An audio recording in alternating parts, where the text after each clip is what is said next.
3.5, we're going to talk about limits at infinity. Basically what we're talking about here are what in pre-cal you would have called horizontal asymptotes. And they're the same thing. It's just that in pre-cal we had to learn certain rules to help us figure out where the horizontal asymptotes were. In other words, some teachers like to use this Bobo Botan eats DC as a sort of mnemonic for helping us remember where the horizontal asymptotes go. Regardless of how you learn it, you had to learn a set of rules. If the exponent in the numerator was higher than the exponent in the denominator, there was no horizontal asymptote. If the exponent is higher in the denominator, then the horizontal asymptote is y equals 0. If the exponent is the same, then you divide the coefficients, and that gives you the y equals for the equation of the horizontal asymptote. So we have these rules. Now that we've talked about limits and the concept of limits, we can really talk about what creates those horizontal asymptotes. And what creates those horizontal asymptotes is the limit of the function value as x grows, either toward the left, toward negative infinity, or toward the right, positive infinity. So at the most, a function can have two horizontal asymptotes, one to the right and one to the left. Typically in pre-cal, you probably had functions that had one horizontal asymptote, and that's fine. Now that we have this idea of limits, we can refine that a little bit and talk about slightly more complicated functions, some of which have two horizontal asymptotes.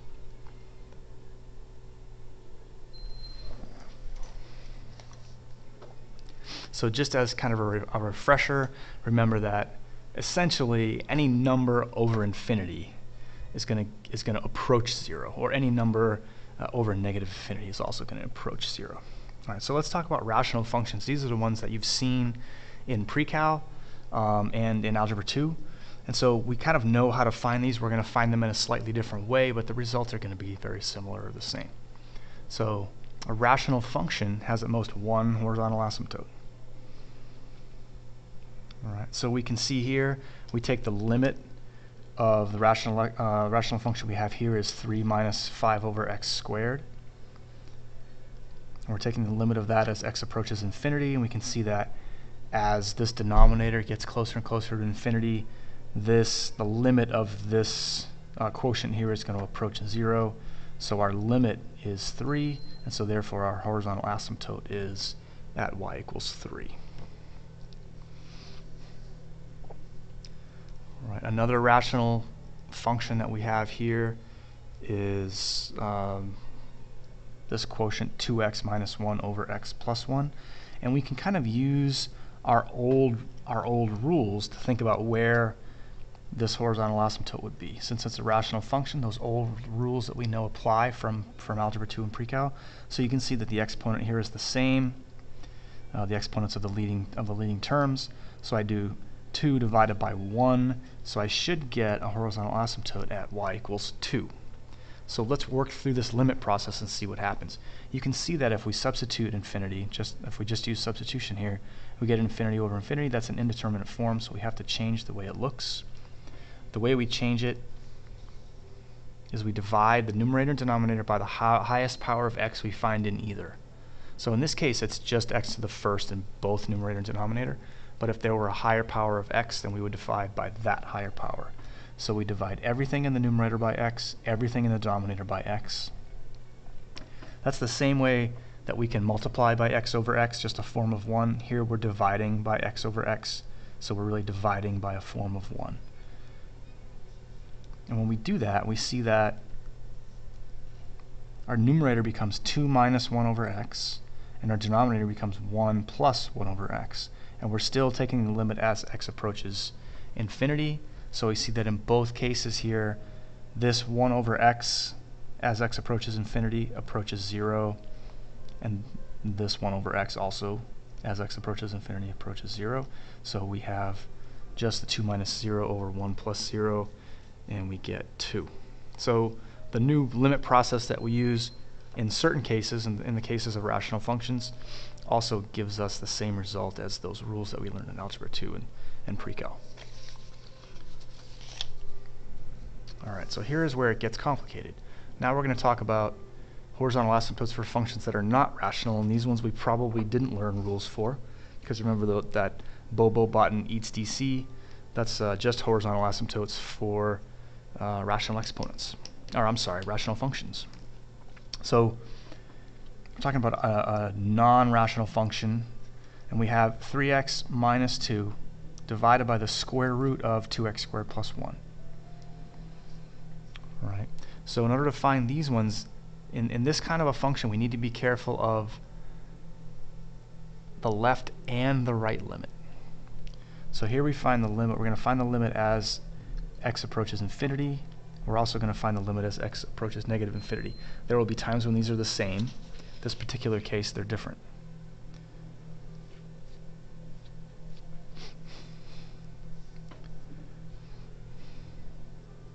So we're going to start with this positive infinity here. All right. The limit as x approaches positive infinity. Note that for positive values of x, x equals the square root of x squared. It's not obvious why we're thinking about that yet, but it will be in a moment. So we're still going to divide both the numerator and denominator by x, or really by a form of x, an equivalent form of x. Take a look at what I mean. In the numerator, we're dividing by x. In the denominator, we're dividing by the square root of x squared. So really, we're still just dividing by x over x. We're dividing the numerator by x, and we're dividing the denominator by x. But we're using this form, and the reason we're doing that is because by dividing by the square root of x squared, now we can make one big square root and a quotient within the square root, so that x squared can go inside here and can allow us to work with and simplify this quotient here. So I'm dividing the numerator by x and the denominator by the square root of x squared. I simplify those things.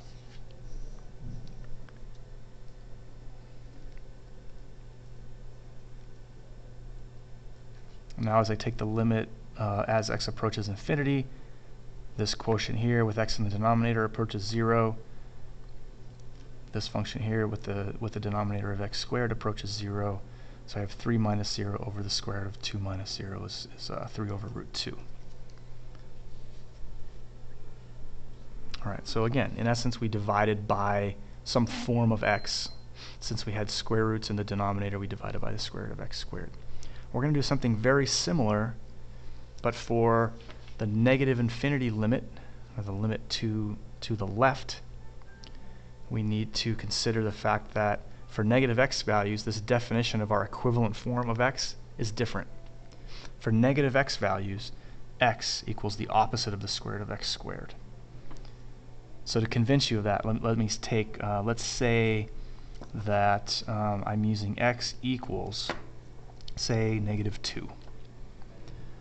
All right. If I square negative 2 and take the square root of it, it's negative 2 squared is 4, the square root of 4 is 2. You can see that we started off with negative 2, and our original x value is equal to the opposite of the square root of x squared. Right. So when we divide numerator and denominator by equivalent forms of x, our numerator we're still dividing by x, and the denominator we're still we're dividing by this form of x, which for this part of the domain is negative square root of x squared. So from there, the problem proceeds exactly the same, except that we have that negative sign in the denominator.